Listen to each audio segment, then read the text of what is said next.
All right, people. I don't know. It may be for someone, it may be for me, but I'm glad to teach it.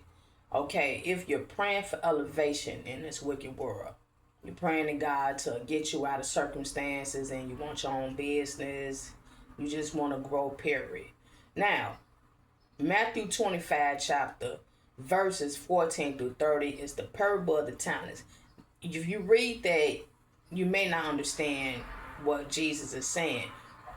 But just read it. Ask God for wisdom. When you read Matthew chapter 25, verses 14 through 30, when you read this, ask for wisdom. And what Jesus is saying is about, in particular, the elect, the set apart ones, the chosen ones, on how much they are serving God individually, how much they are serving God, and the position that they're going to get into the kingdom. See, the way we're serving God, how much we're serving God is going to depict how much we're going to receive into the kingdom. You're going to have people who's going to have great authority, great positions in the kingdom because they serve great in Satan's kingdom on earth before the renewing of God's kingdom. And then you have people who are chosen, who are serving just a little bit of effort. And that's what they're going to get in the kingdom, a little bit back in return. Meaning that, just say for an example, you're going to have people who are going to be priests. You're going to have people who are going to be governors, administrators, mayors, and stuff like that. Remember, we're going to be the rulers in God's kingdom.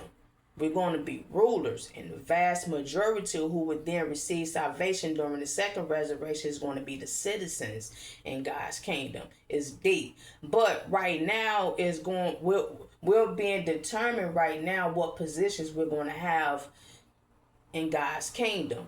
So if you're serving God just a little bit, that's the position you're going to get a little bit back in return. It's deep. It's deep. But the overall purpose of this passage is speaking about the chosen ones serving in his kingdom. And this is used as an example.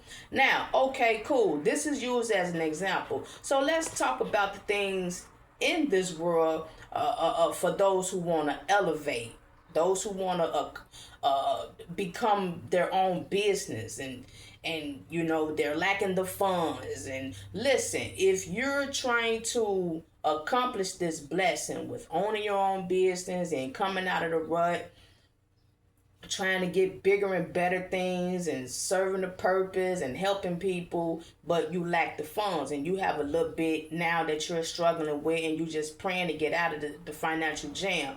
Listen, check this out. God know your heart.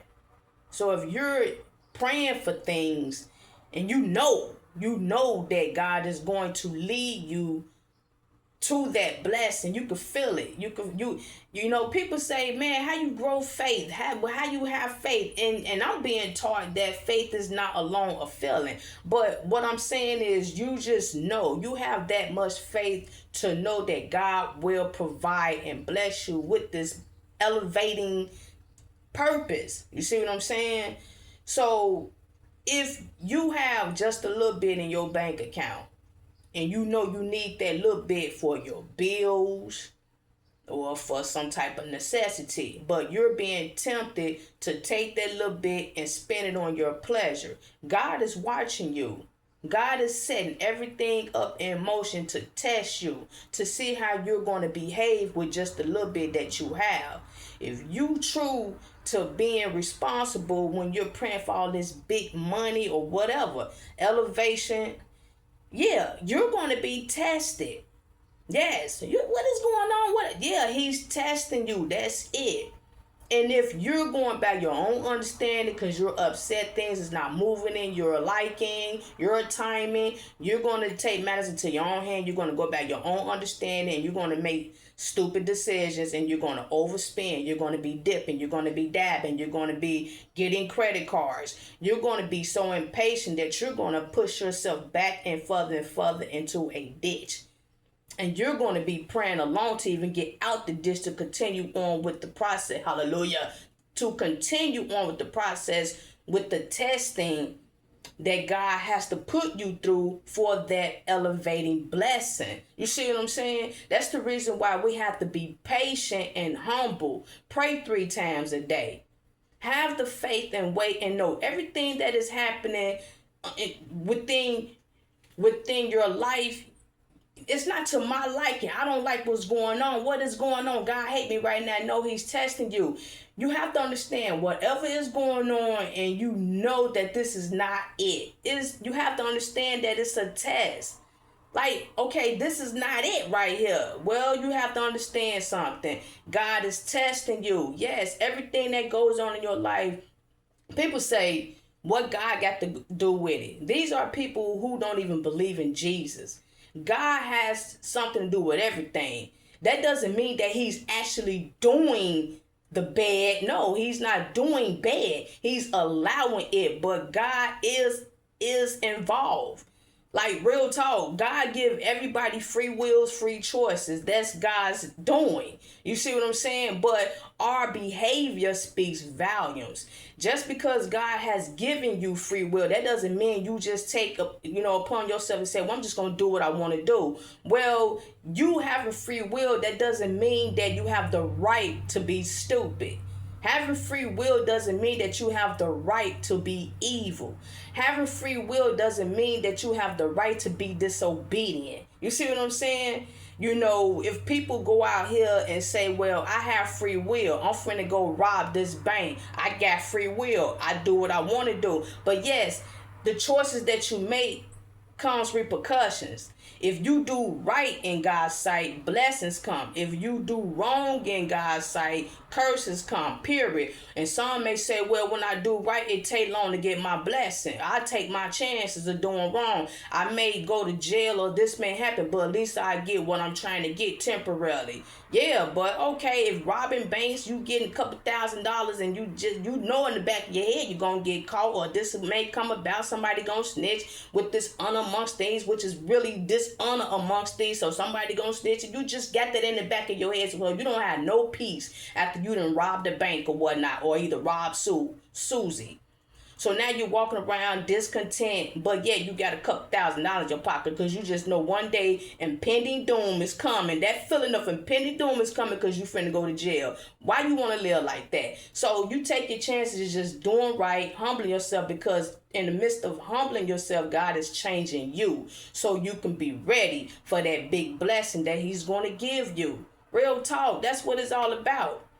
Just read your Bible and read about biblical examples of Joseph and David.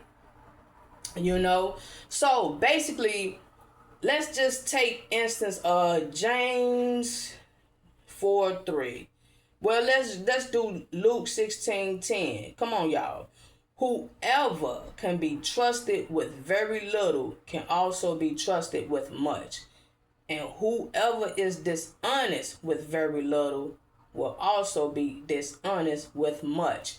Remember, overall, spiritually is talking about serving in the kingdom. Right now, we in boot camp, we in training, serving God.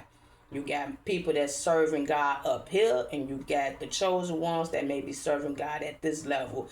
Not because that's what God is giving them, but we're talking about your ability, your wanting on how you're serving God is deep. And Jesus is using money and talents as an example, which is also a good example for us who wants to elevate financially. If you got $30 in your account and you actually don't need to spend it, everything is paid, your bills, you got gas in the car, you got food, leave it in there. Leave it in there for some times when you may need it. You know what I'm saying? I mean, don't get me wrong. If you want to buy a bag of potato chips, do that. But why do you have food in the house? Do you got snacks in the house? You see what I'm saying? That money be burning up. That little funky $30 be burning and calling you because it's there. You see what I'm saying? No, leave it there.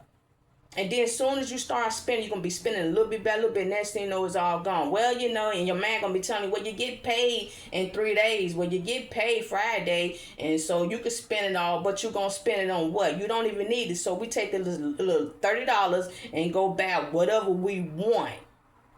Not what we need, but for the most, whatever we want, because it's burning up in our account. We see that $30. We see that $50. So we just don't see all this counts. God is watching every move. God knows every motive in our heart before we even make a decision. If we can't keep $30 in our account after we've been blessed with everything of our needs, even in our wants, if we can't hold $30 or $50, maybe $100 in our account because we don't need to spend it, just leave it in there. If we're tempted to spend that, what will we do with $1 million?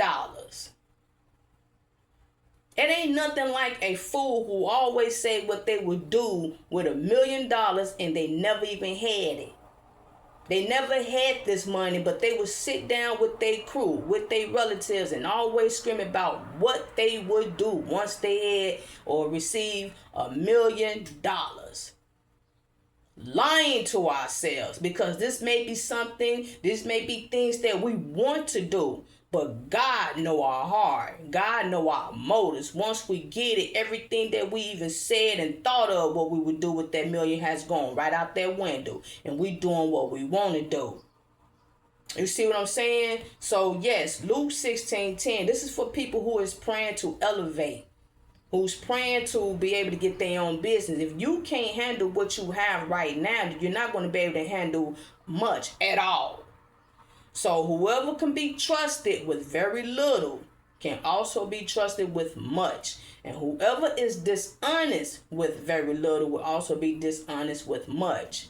You see what I'm saying? If you're lying, cheating, and manipulating to get $50 for your pleasures and all that, you ain't going to be able to handle $1 million. You're going to take that $1 million, you're going to do what you want to do with it. What are you praying to have your own business for? If you know that you are irresponsible with the little bit you have right now. I know people who everybody want to own their own business. Everybody want that. When I went to college back in 1998, which I only went for a couple of months, but I signed up for business. Everybody signs up for business when they hit the doors of college. Everybody wants their own business. But none of us is really mentally prepared or financially ready to have our own business. Saying you're going to school for business, talking to your friends and relatives about having your own business sounds sweet. But once behind closed doors, God has tested us, put us through this situation where we are being tested financially. We fret, bro. Our whole man is elsewhere when it comes to our money. We ain't taking this $200 to save it and put it towards a property. We not finna take this $50 and be humble with it, even though we got everything we want and need. We ain't finna hold on to nothing. It's party time. It's Friday. It's Thursday. I'm finna take that little 30 or 40 or $50. I'm finna go get me a drink. I'm finna go get some weed. You see what I'm saying? God is watching everything, and that's the reason why we're not yet at that level. He's testing us with what little we have. You see what I'm saying? Okay, let's move over to this one. James 4:3. When you ask, you do not receive, because you ask with wrong motives, that you may spend what you get on your pleasures. You see what I'm saying? What would you do? Let's just say, for instance, if you have your coffee shop. If you have your coffee shop and you know you got to do inventory on more coffee by next week, and all you have is $500 in your account, the coffee that you may have to buy may be, let's just say, $480. Let's just say, I'm just giving an example. Everything is $480 max to, the flavors of the coffee and more machines or whatever. Everything is maxed to $480, and all you have is $500. Are you going to order everything you need, or are you going to be sabotaging that order? Are you going to be like, well, I got $500 in my account. I need everything, and everything that I need is $480. But guess what? Nah. I'm finna manipulate. I'm finna cheat. I'm finna cut corners. I'm gonna go to Aldi's or whatever. You see what I'm saying? And I'm not telling people not to budget when it comes to they business. But when you cut corners because you want to have more money in your pocket for pleasure, then you're going to cheat yourself. God know your motives. I'm going to go and try to see if I could spend max $300 so I can have $200 in my pocket for pleasure. You see what I'm saying? See why you can't just go on and spend what you need, that max 480, and be blessed with whatever you got left. You never know. Listen, you never know what may happen when you keep the faith and you be dedicated to your coffee shop and say, I'm doing what I need to do for my business.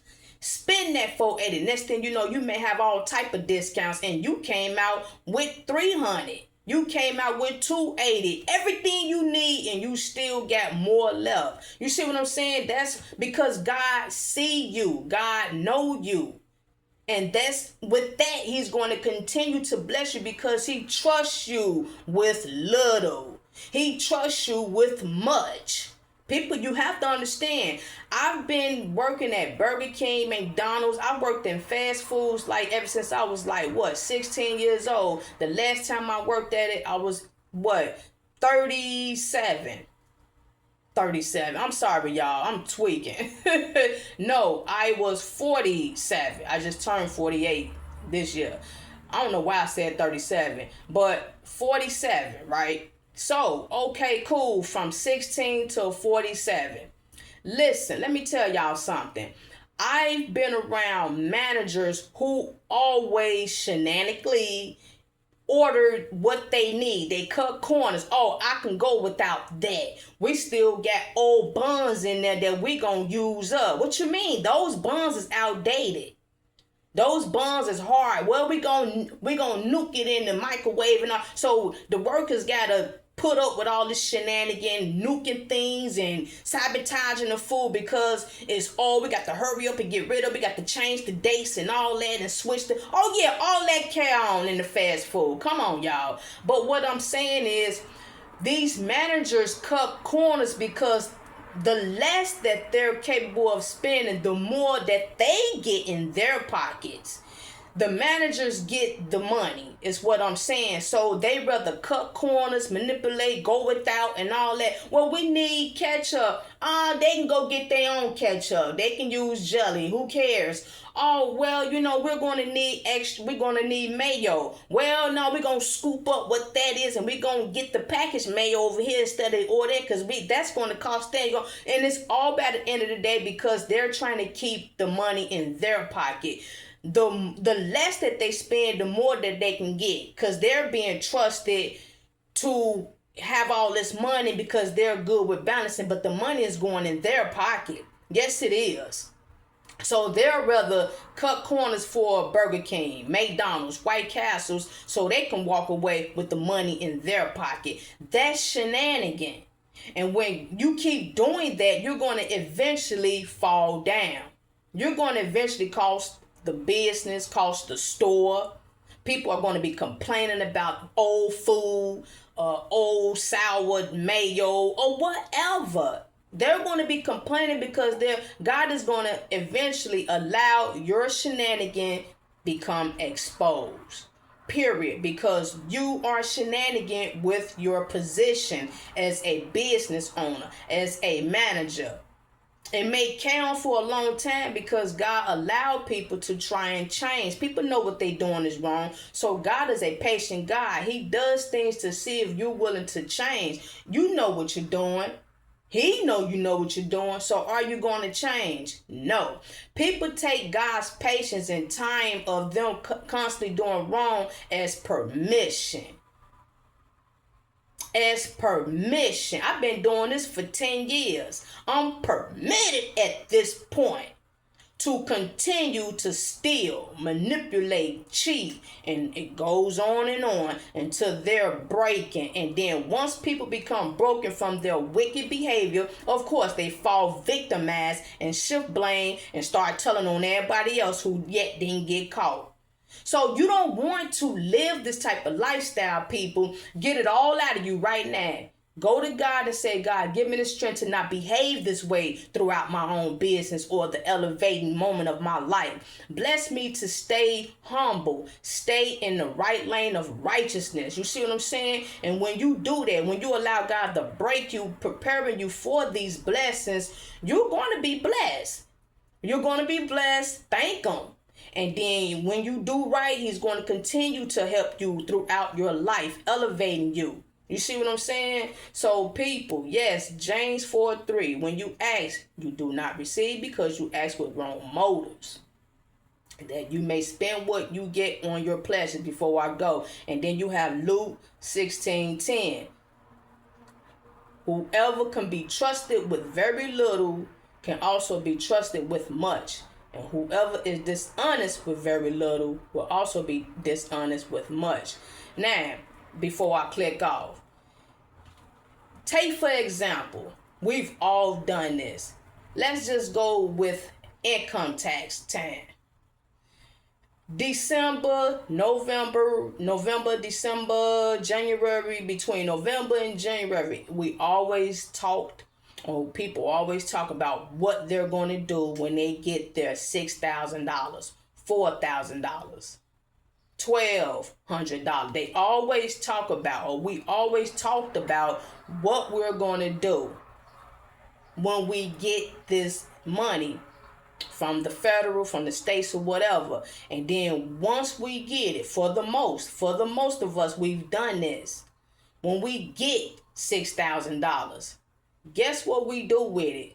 For the most, that $6,000 or whatever you get up there in the thousands, whatever you get, the first thing we do is buy what we want for our pleasure. That's the first thing we do. We buy phones that we don't need.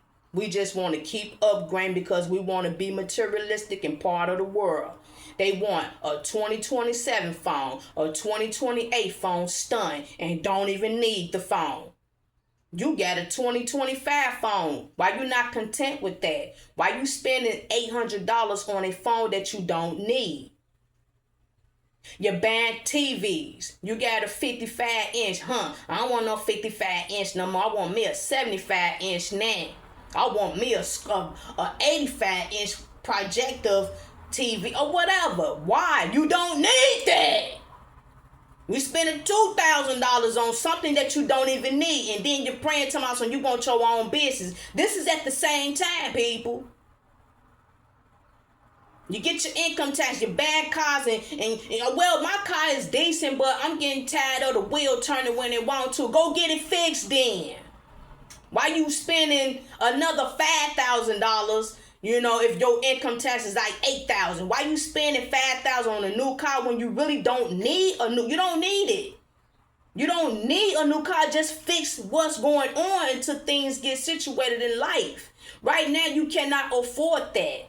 And then you go and buy a $5,000 car that's going to be even more of a headache. Come on now. Or even worse, you go put down $5,000 to go get another bill, which is a car note now. We're stupid.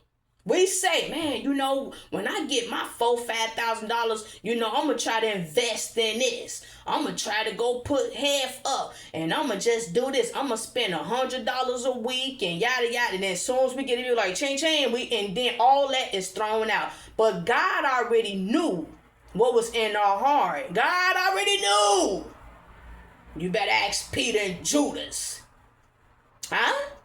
So people, we can talk all day about what we gonna do, how we gonna do it, but by the end of the day, God know our hearts.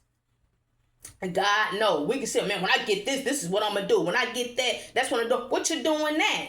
You ain't got nothing, or the little bit that you have, you can't even handle it. You can't even control it. You can't even budget. So it starts right now, people. I'm talking to somebody. It starts right now. Learn how to budget, learn how to keep the faith. And if you're being spiritually, tested with your finances, let it go. Just know that you're being tested, and actually you need to consider it all joy, because if God is testing you with your finances, hallelujah, if he's testing you throughout your finance, that means that he's preparing you for your blessing. He's answering your prayers. Yup. And he's trying to prepare you for that elevation. Shalom.